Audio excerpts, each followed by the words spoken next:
Attention please. The 1:30 Smarter Living Showcase is being held in the central feature with all the latest innovations for saving money and energy for each room in your home. At the Ideal Home exhibition in London, people come and go, dreaming about new labour-saving devices, new possibilities, new designs for living. It's a fantastic product. Okay, and then you leave it and you get your French fries. Not everything here is a design classic, but everything here has been designed to meet a need, fulfill a desire, or simply to raise a cheer at the breakfast table.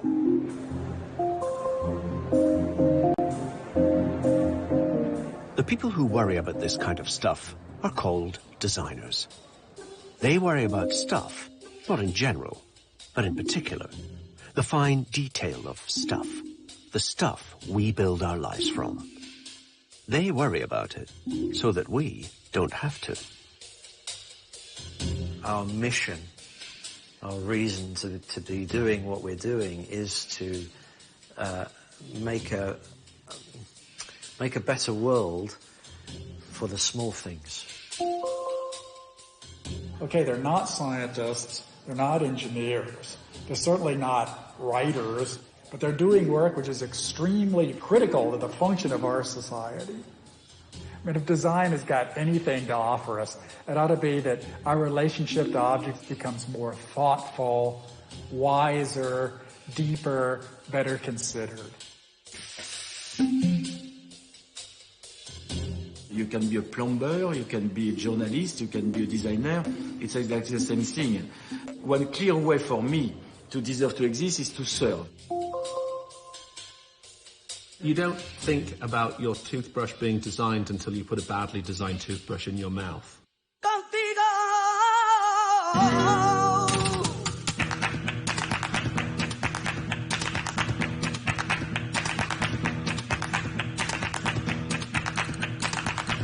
So where does design come from? What does it mean to be a designer?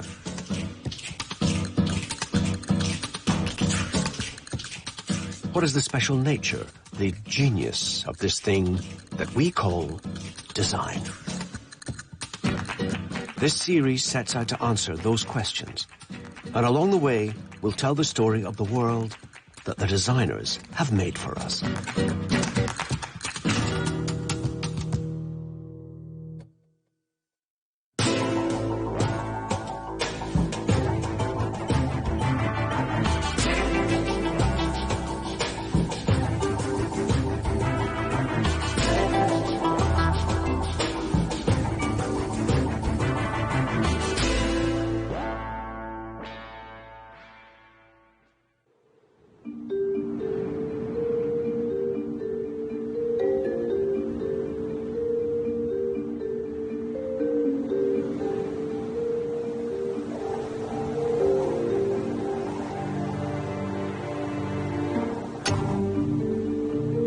The world can be a hostile place for us human beings.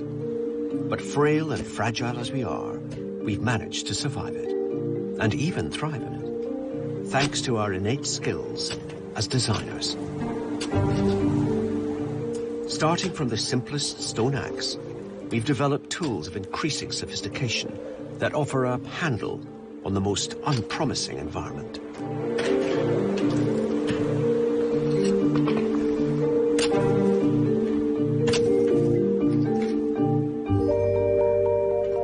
In fact, our design skills have reached such heights that these days we even manufacture facsimiles of environments, which were once all too real and threatening.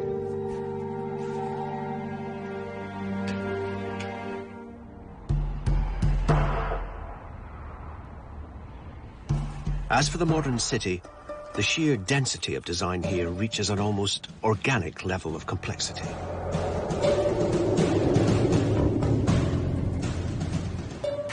The modern city is a new kind of nature, man-made nature. It reflects back an image of ourselves through the things we have designed.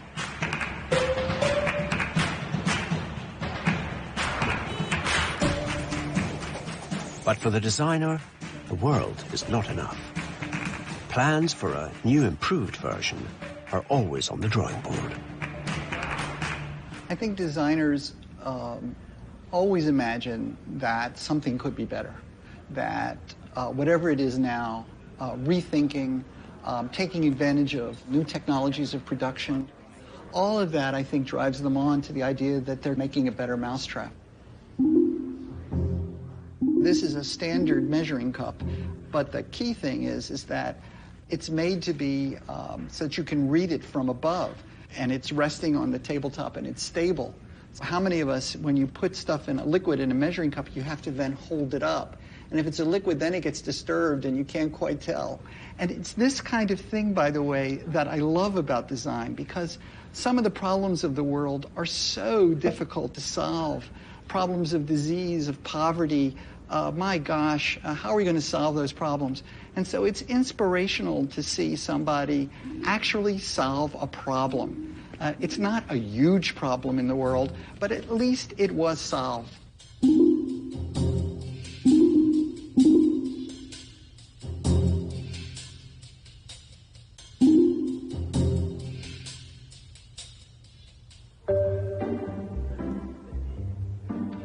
This is Dieter Rams. In a 50-year career, he can claim to have solved his fair share of problems, with products you may well have switched on or washed up at some time or other. If you didn't notice them, Rams would be pleased. Design, says Rams, should be as discreet as an English butler. But I had in my mind to make the things more quieter. That I always had in my mind. Rams is in Tokyo to oversee the opening of an exhibition dedicated to a lifetime's work, and, as ever, to make sure things are just so. You see, this is more correct now. He's also on hand to explain his 10 Commandments, as authoritative and compact as the original. The first, that is good design, is innovative. The second was good design makes the product useful. And of course, the third is good design, is aesthetic design.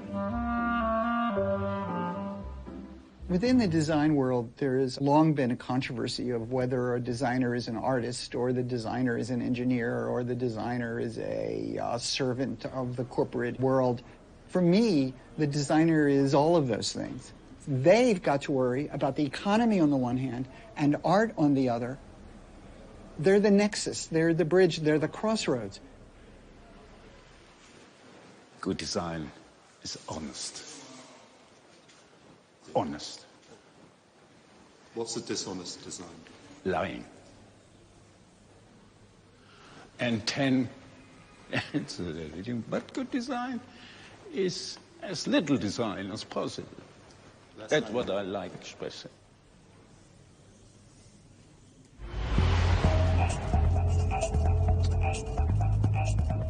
But Rams is only one voice in the world of design. There are other gurus following other commandments. Jay Mays is Ford Motors' global head of design. Oklahoma-born and London-based, Mays is ultimately responsible for the look of around 80 million Ford cars on the road today. For me, design is nothing more than a communications tool. It is a way to bend the sheet metal in such a way that it communicates the values of the brand and pulls the customers in, makes them reach in their wallet, pull out the money, and pay for the car. And design is not an analytical process. It's an emotional process. I always say if you look at the customer, go into the customer's home as an example, and you will see who they are. See that same customer driving around in their car, and that's who they want to be. The problem with people movers generally is that I always think they look as though they smell like diapers. It's essentially a very functional object. So the goal with this vehicle back in about 2004, when we started designing it, was to introduce a new design language into the Ford of Europe products, and we call that design language kinetic design.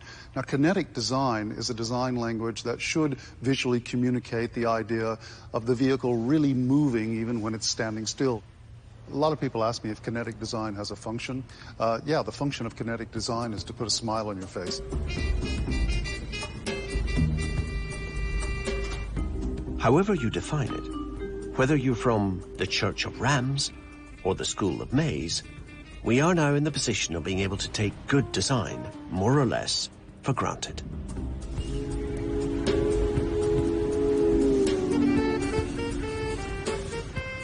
Well-designed, well-made and affordable products have become the givens of advanced capitalism, along with democracy, wireless internet access and skinny lattes. But good design is the product of a complex, rich history in which the definition of design and the role and status of the designer have changed as the tectonic plates of economics, politics and society have shifted. Capitalism, industrialization, mass production, miniaturization, new materials, new technologies, consumerism, globalization, environmentalism, war and peace, fads and fashion. The design world has mirrored every move we have made. In fact, the story of design offers an alternative history of the modern world, told through stuff. And the players in this version of history aren't politicians or revolutionaries, artists or philosophers. They're the cups and chairs, appliances and vehicles, the tools, gadgets and gizmos of everyday life.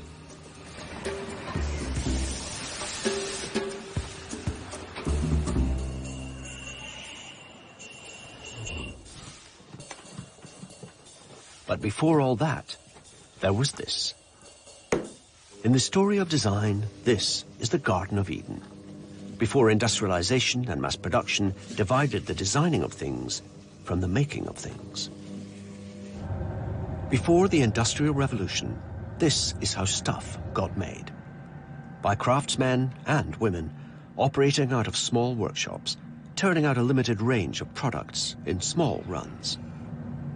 Each piece could be made broadly to the same design, but each was a little bit different from its siblings, the result of its own moment of creation, the latest expression of the workshop's collective skill.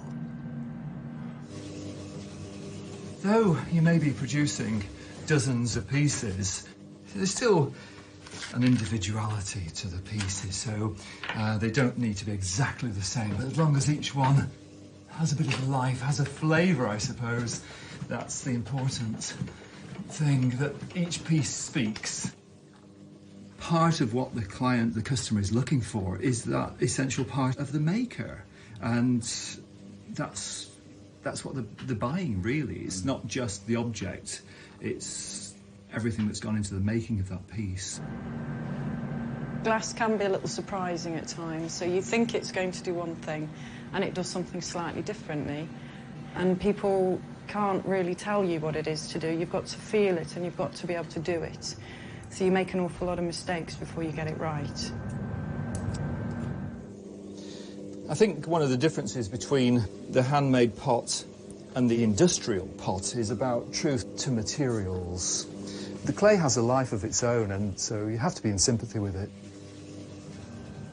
As you get more practice at doing different designs, then you get neater at them and neater at them. So the first ones we did were quite scruffy, and then they got a bit better, but then they went a bit too neat, so then we had to go back again and just try and make them look a little bit more A design will evolve, naturalistic. both from the concept through the investigation and development work, but also once we start to make a design, once we've decided on a combination and formula, the pieces will evolve. That one's, I think, the most pleasing so far, is that compared to the first of the series, this one is much more generous. I mean, it's a different pot. It's designed to be far more open and generous than the first one. But I'm pleased, it's got some life, it's got a bit of a spring to it. It's got a couple of air bubbles in it, but hey-ho.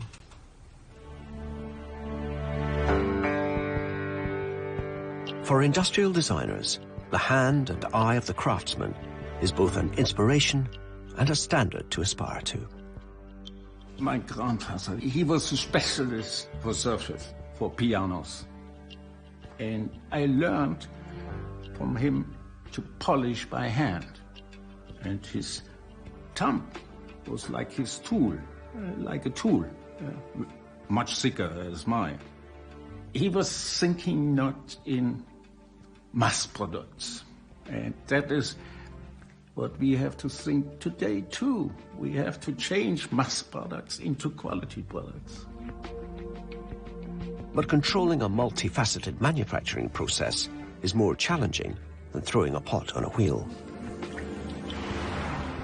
Designing for industry is based on a bold premise, that the craftsman's skills can be replicated by a mechanical system in which machines act like humans and humans like machines.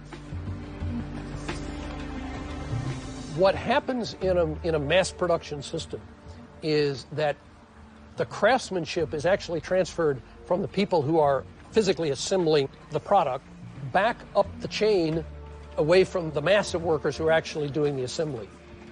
And the labor historians actually have a word for it. They call it de-skilling. It says we're going to take the skill away from the majority of people and we're going to invest it in a smaller group of people who are either designing the systems or making the machinery that the mass of the people are using. Design was one of the more intriguing byproducts of the Industrial Revolution, along with consumerism, capitalism, global warming, and 2.5 centuries of social upheaval. Design's godfathers were the 18th century entrepreneurs, eager to find new ways of making more for less. The Staffordshire potter Josiah Wedgwood led the way, exploiting new machine-age production methods, some of which are still in use at the Wedgwood factory today. But keeping the customer satisfied also meant seizing on the latest management thinking about ways to organize, train, and exploit workers. Central to the new thinking was the idea of the division of labor. The portland vase, one of Wedgwood's most celebrated technical achievements, is still made today using the same system.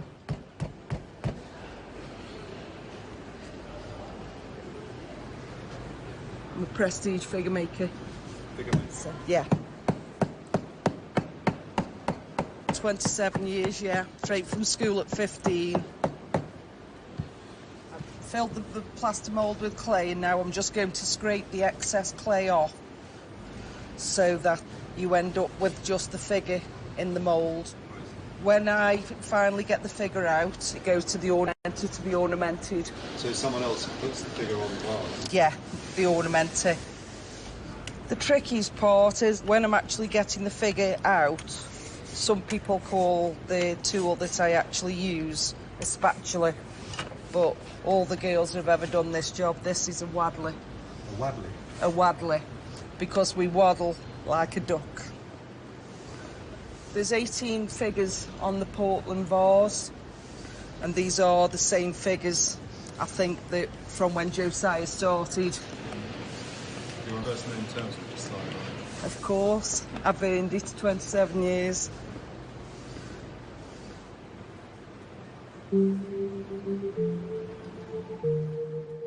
One of the other specializations created by the division of labor was the individual who would one day become known as the designer, but who in Wedgwood's day usually went under the label artist.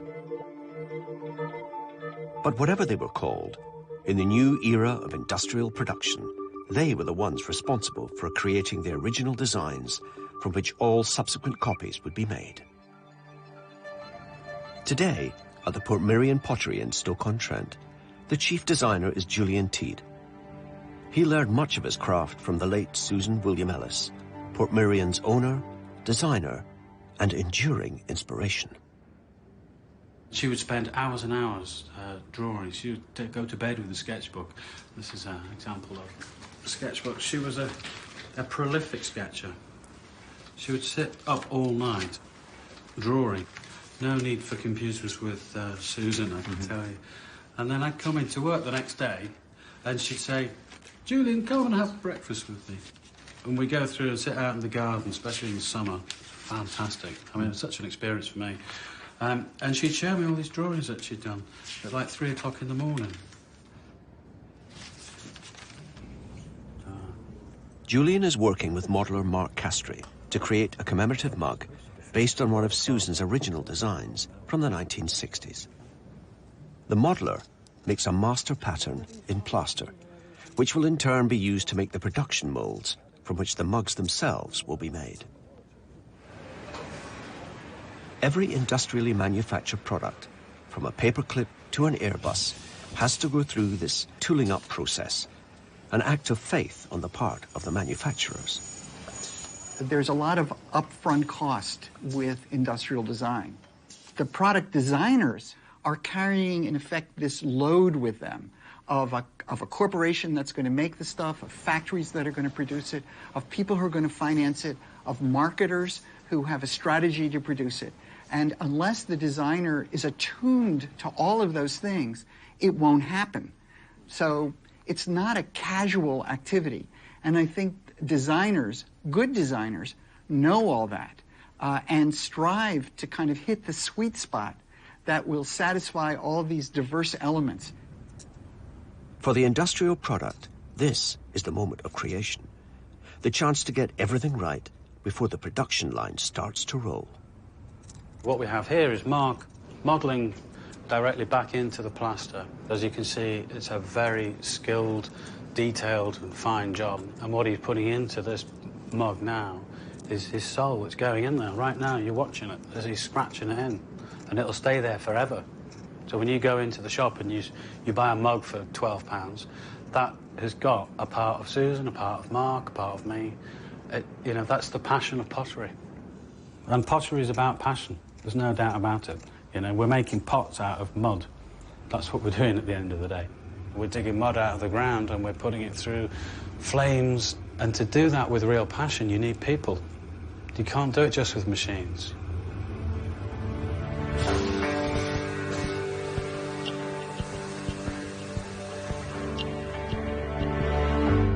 Mass production, complicated ideas about beauty. Show the average romantic poet a Grecian urn, or even one of the imitation urns turned out by the Wedgwood factory, and he would tell you that beauty is truth, truth, beauty. But what about the beauty of a bridge made of iron? The Iron Bridge in Coalbrookdale is an early testament to the beauty of the machine made and the truth of the mass-produced. The modern age of industrialization was allowed to speak through the Iron Bridge with its own distinctive voice.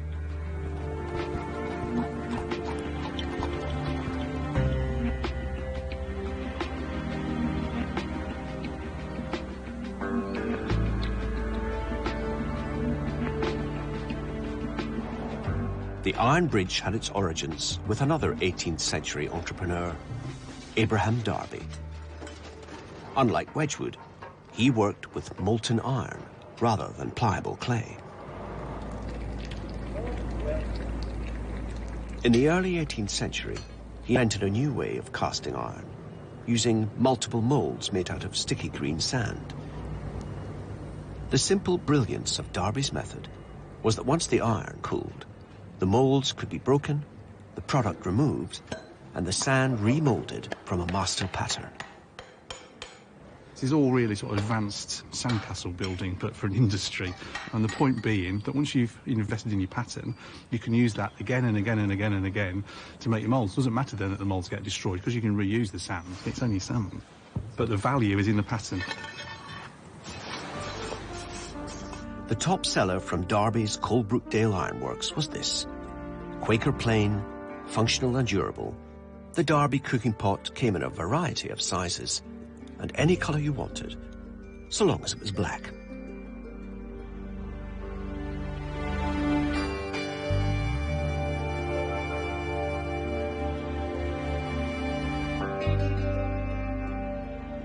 The significance of all this is that this is really the sort of one of the first mass-produced industrial objects.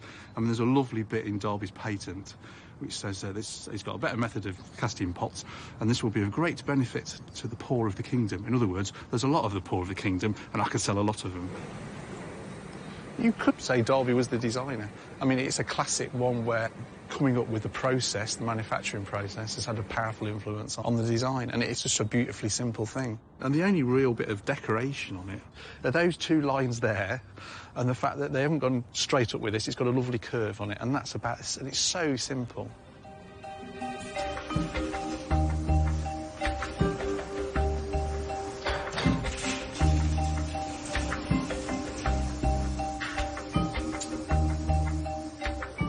In Sheffield, another design from the dawn of the Industrial Revolution is still in production.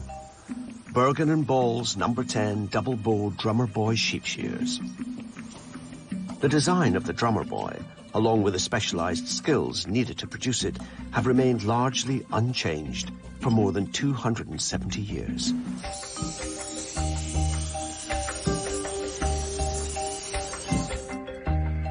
For the end user, the elegance of the drummer boy shears is that they can be operated effectively with one hand, leaving the other hand free to deal with a reluctant customer.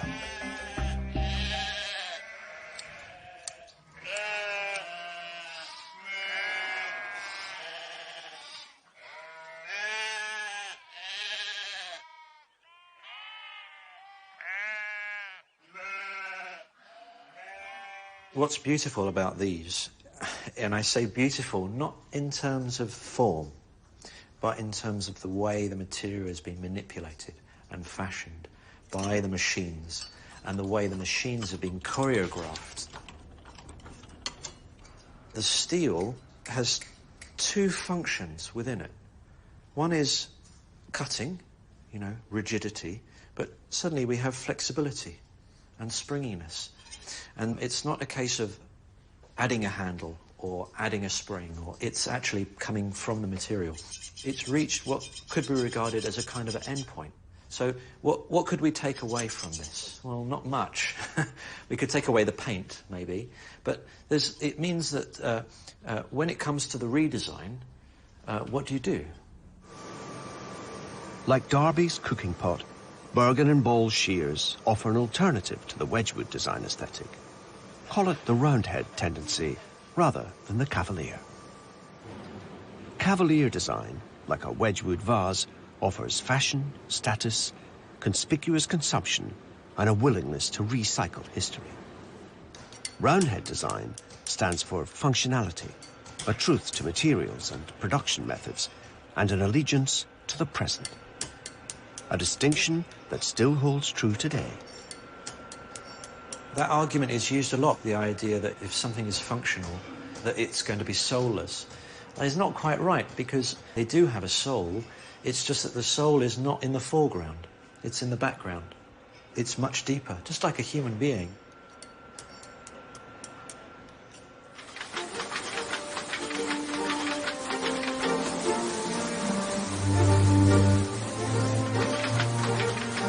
But the appreciation of the aesthetics of mass production did not come naturally, particularly in the birthplace of the Industrial Revolution. In Victorian Britain, as the machine age advanced, public tastes retreated.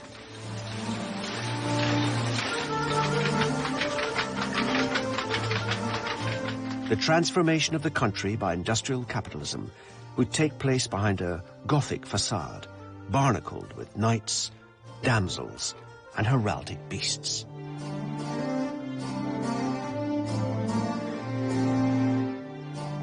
For William Morris, the most celebrated and influential designer of the 19th century, machines were at best a threat, at worst a menace.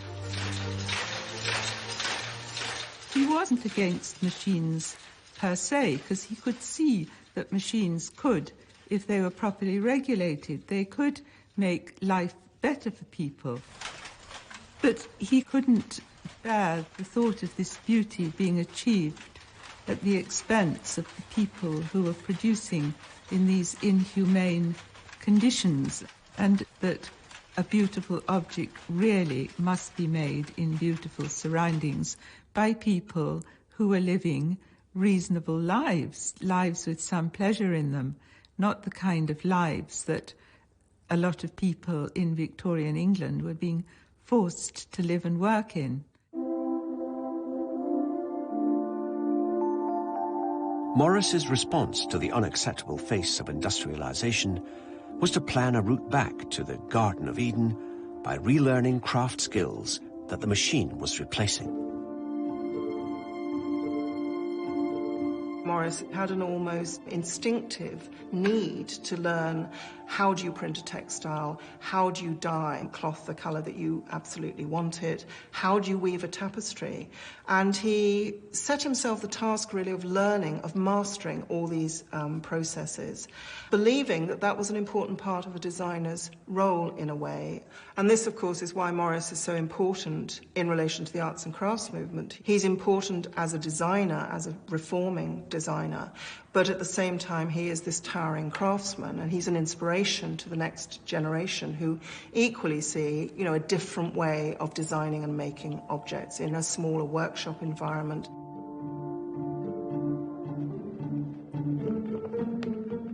In the National Archives in Kew, it's possible to see today what Morris was taking on when he pitted his handcrafted designs against the best that the machine age could offer. The design registers were set up in 1839 to allow manufacturers to seek copyright protection for their designs. That's extraordinary. The volumes covering ceramic or metalwork contained sketches or photographs, but the textile registers contain actual samples cut from the original bolts of cloth. Hidden away from the light of day, these are the X-files of Victorian taste. This is what was in the market. This is everything that came. This is what people sent in. This is what people were registering. So it's very representative, and what strikes me is it just gives you immediately, just for the sheer weight and volume, gives you an idea of British output at the time, manufacturing. Somewhere buried in this volume, which covers just a few months of the year 1883, are designs by Morris and Company. I think William Morris was the greatest pattern designer probably that the world's ever seen, and his patterns are really instantly recognizable. Morris was a genius at simplification, and he took patterns from nature and he made them into these wonderful, imaginative, quite formalized but very simple patterns, very unlike anything that was around at that particular period in Victorian design. Now look, here we are on something quite different level. We have, interestingly here, on this Morris and Company textile, in fact, we even have on the selvage, you can see Morris and Company just beginning, and then just the end, the tail end, as it were, of Oxford Street here. And there's a couple of things that jump out at me. One is the pattern. It's organised in such a very tight, controlled and sophisticated way that you're immediately drawn to it as something different. It's quite different from, if I may, just turn the page over, from the exoticism that we generally see, in which certain basic forms are taken and then sort of repeated ad infinitum. And the other thing that's different is the colour, because we've seen some very bright colours and some pretty obvious colours, chemical dyes and so on, used in their manufacture.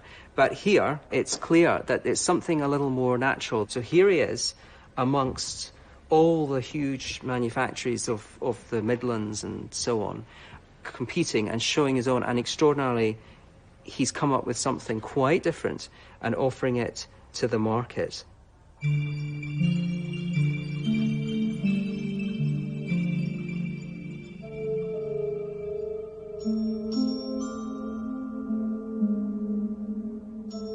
But though Morris could hold his own on quality, when it came to price, his handmade, labor-intensive products put him at a disadvantage to the machine-made competition. Morris did try to make things in an economical way, but he was always up against the problem of wanting the tremendous quality. And how do you solve the problem? It's the problem that's been besetting design ever since. He never really solved the problem, and he got into terrible torments and rages about it, and said, "I'm spending my life ministering to the swinish luxury of the rich."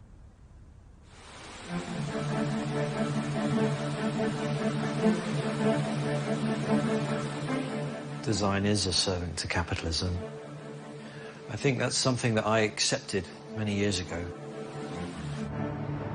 But design can never be a pure activity because it's always connected with how things are bought, how things are sold, how things are used, how things are thrown away or recycled.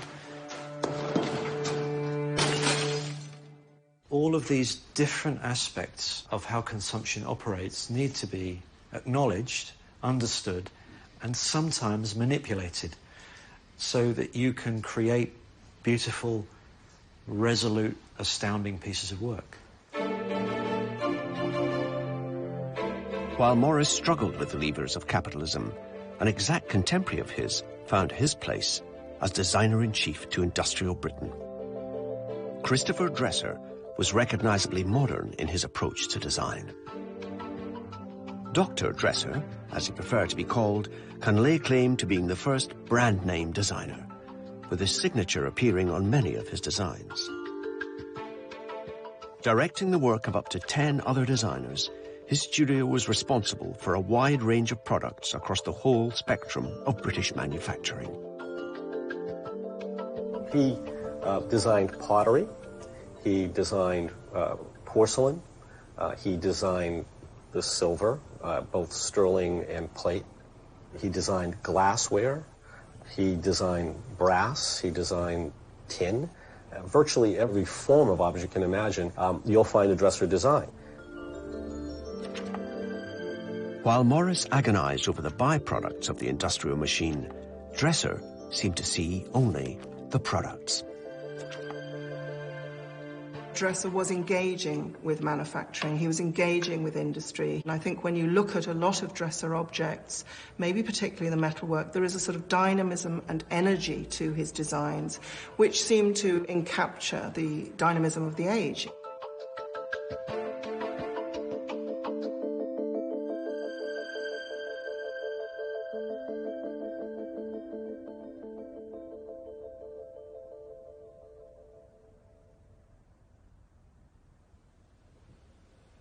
Here is a teapot which he designed in the 1870s. It's a spectacular item.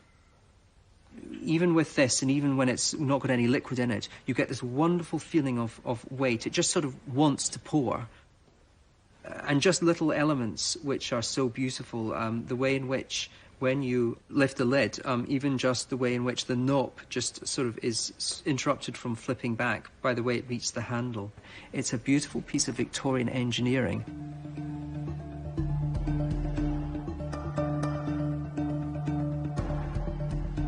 The inspiration for Dresser's radical designs came from the business trip of a lifetime, a 6-month trade and fact-finding mission to Japan.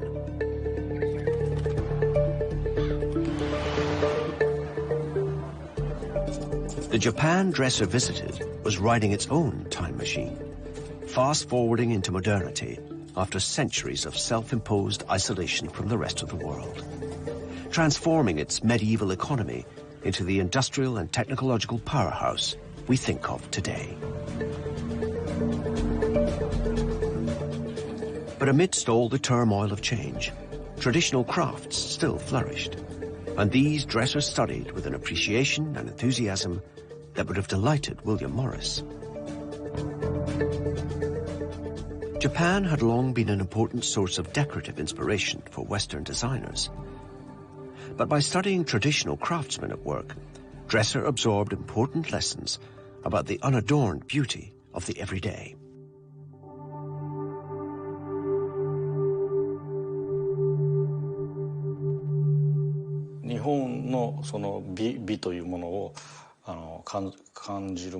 The Japanese concept of beauty is not the kind of beauty that you can find in artworks or in decorative objects. The Japanese see beauty in the functionality of an item, like tools and other everyday items.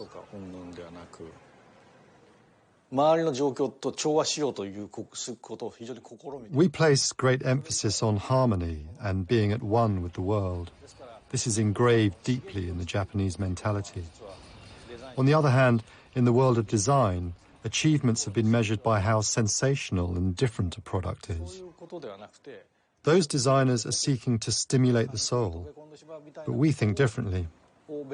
We want products to melt into the environment and become one with it. The goal for us is creating harmony.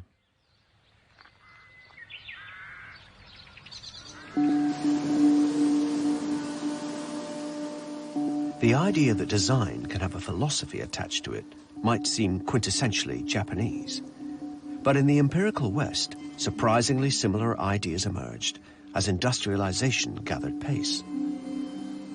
Capitalism's primal urge to make more for less made simplicity an economic virtue. This in turn led to the development of a distinct design language, aesthetically pleasing as well as functional, that would eventually be labeled modernism. In the prehistory of modernism, a special place at the table is reserved for Michael Tonnet's bentwood chairs. Starting in 1859 with the model number 1 and culminating a few years later with the legendary number 14, these were mass-produced products, precursors of our modern world.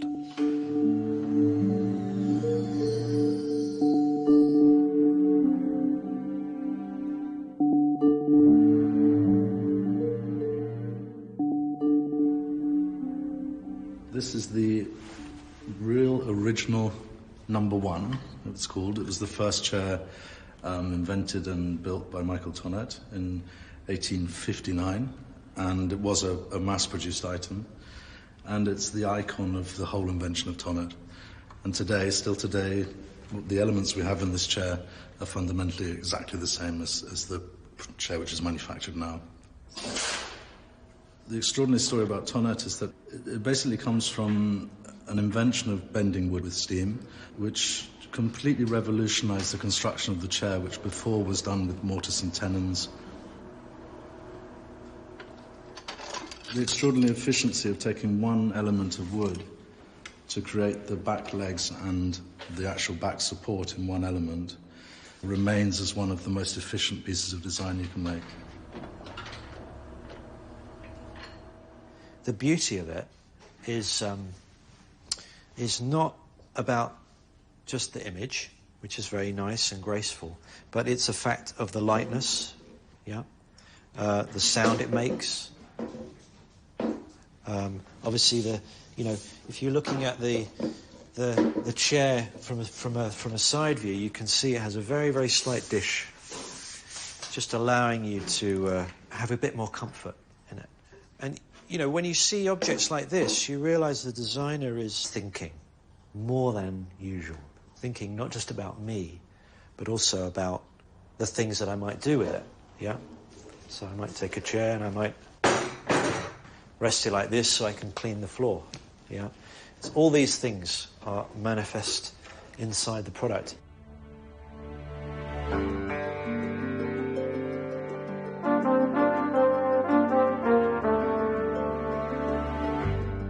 By the closing decades of the 19th century, the techniques of industrial manufacturing had become widely established, particularly in America, where everything from sewing machines to bicycles were being produced to the same formula. Standardized parts made by special tools, assembled by semi or unskilled workers to a uniform design. It became known as the American system, and Josiah Wedgwood would surely have approved. But mass production, in the full modern sense of the phrase, had yet to be realized. Industrialization's promise and capitalism's dream was of identical products by the million, whose unit cost fell magically as volumes increased. Mass production meant the relentless production of the same thing in sufficient numbers, not only to make it universally available, but to make it universally affordable as well. This dream and this promise would find their first and their ultimate expression in a product that has transformed our lives and our world, for good and ill. There are three great significant 20th century art forms, I think. One's the movies, the other second one is rock music, the third is industrial design, of which the automobile is the paradigm.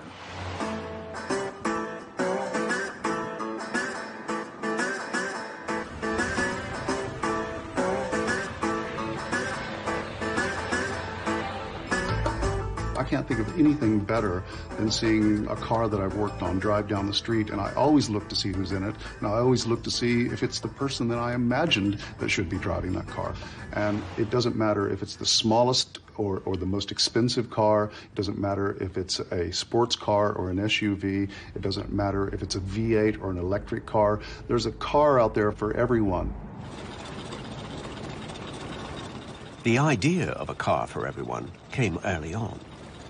But the first time around, it was the same car for everyone. Unlike Abraham Darby's cooking pot 2 centuries earlier, it was any color you wanted, so long as it was black.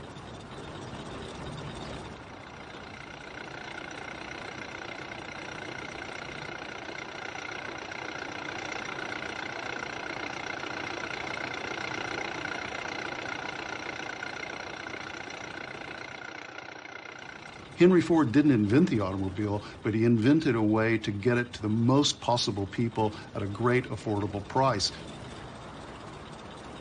Henry Ford said he never spoke to his customers. He said because if his customers, if he asked his customers what they wanted, they'd just say faster horses. He had a better idea on how to make a faster horse. The Model T was essentially a wagon that had the horses in the form of an engine under the seat. And it completely transforms the way people think about moving from point A to point B. And that was probably the biggest thing that Henry Ford brought to society, was the idea of freedom. The story of the Model T begins here, on Piquette Avenue in Detroit. Who designed the Model T? The clear vision for the Model T, about what it ought to be, was Henry Ford's. And he wanted a car that was light and simple and inexpensive to manufacture, inexpensive to operate. But in detail, he worked with a number of people who literally sat down in a room, locked the door, and they went inside, and they worked the design out together. I don't think there was anybody working on the Model T Ford who called himself a designer. When technologies are new, they don't need to be designed. The technology in itself was so utterly, intoxicatingly wonderful. When Henry Ford looked at a Model T, he, in essence, saw through the body, and he saw this chassis. And he knew all the ingenuity that had been designed into it. And he appreciated it. To him, it was beautiful. The body design was a bit of an afterthought. It was necessary, obviously. You had to have a body and you had to have seats and all, but it was never very high on Henry Ford's list.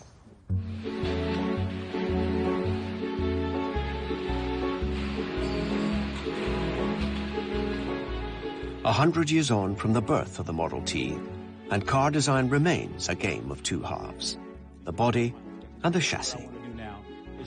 Not only are they made separately, they are also conceived separately, the product of two different mindsets, design and engineering, Wedgwood and Derby, Venus and Mars. It is a given that we want to be best in class in terms of fuel efficiency, in terms of quality, in terms of safety. My role is very different. I'm sort of the adolescent in the room. I'm the guy that says, how are we going to create a thrilling product for the customer so that once all of those functional requirements have been met, we've actually wrapped that all in this unbelievably attractive package that wants to bring that customer into our showroom. For designers, the chassis is the platform, which exists to support their designs. For engineers, design is styling, sometimes pronounced packaging.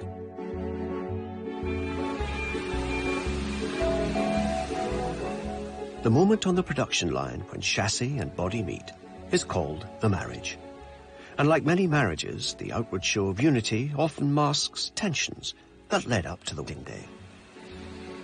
It used to be, maybe in the 60s and 70s, that engineers fancied themselves as the guys that built the cars, and the designers would come in and make them kind of look nice at the end. So our job was really to come in and make the engineering less ugly. I suppose if you really dig down in organizations, there's always an engineer that thinks that their piece of the automobile is the most important. As long as they understand at the end of the day that that's wrong, then I'm happy.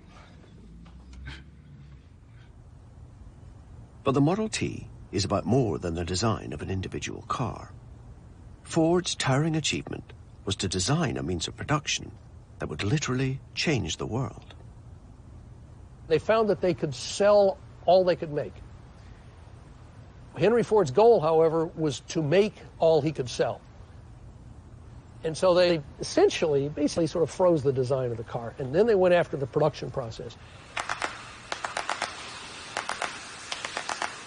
Ford set out to do for cars what Wedgwood had done with teapots and tureens, but he went further than any industrialist had ever gone before. They said, instead of having one guy at a bench make a whole transmission, what if we have several guys at a bench and each one does a little thing on the transmission and then shoves it down the bench to the next guy? And then they said, well, that worked better. Let's try the engine. Let's try the rear axle. Let's try the front axle. They were groping their way towards the assembly line. And eventually, it became logical to say, what about assembling the whole car? So that by the end of 1913, they actually had 3 full-blown assembly lines, parallel lines, cranking out Model T. When the first ones were built, which were built conventionally, it took 12.5 man-hours to make a single car.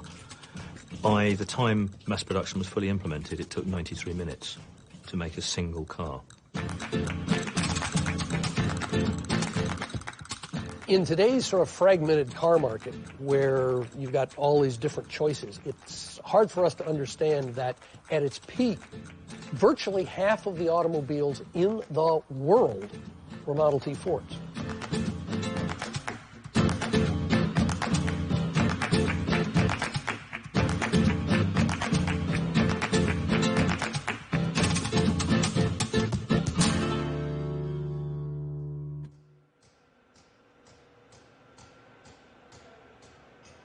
But there was a fatal flaw with the Ford system. It had become too good at what it was designed to do. They weren't making cars in any general way. They were making this very specific product. And machines that they designed were so specialized that they were only good for making parts for Model Ts. And Ford became less an automobile company than a Model T company. General Motors and Chrysler realized in the 1920s that that's what you needed to do. You needed to restyle, and you needed to make significant changes to the appearance of vehicles and occasionally to the functional elements of vehicles in order to make them continuously attractive.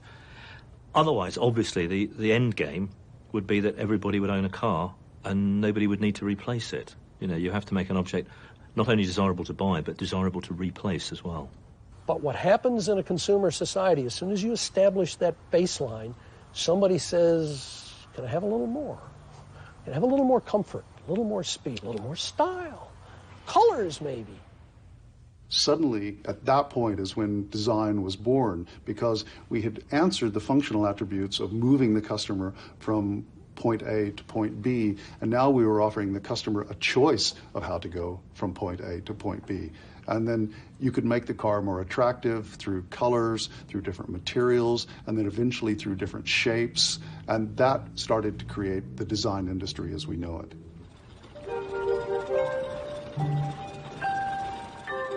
Falling sales of the Model T forced Ford to halt production in 1927 and to set about designing this year's model, the Model A.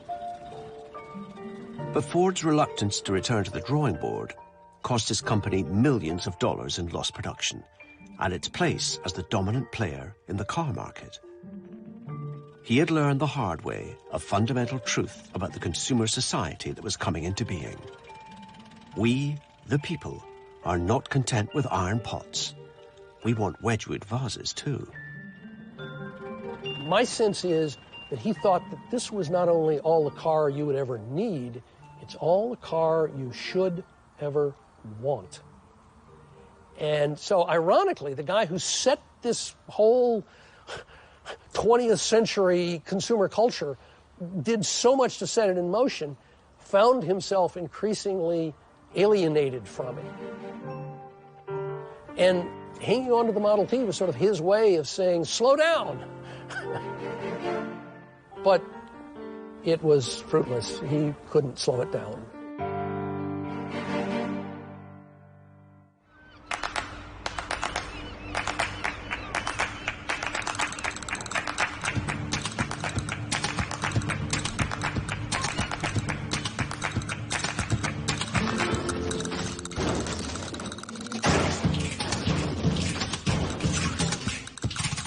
Today, we live in a post-Ford world.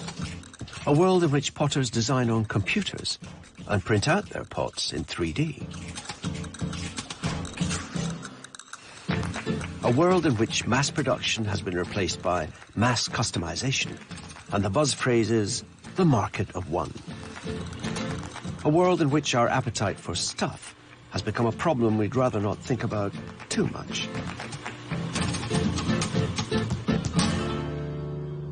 But however our stuff is designed and made and disposed of, it remains a designed world, made by us and for us, overseen by designers who will continue to worry about the way things are and how to make them just a little bit better. I don't want to make a new chair because I believe that there are enough chairs there. But what is always interesting is to find a solution which has some new things on it. For example, you need a solution for soft floors, hard floors, and wheels. You know, 3 important things. But no chair has all these 3. I know. Okay, let me think about that. Now I'm still thinking.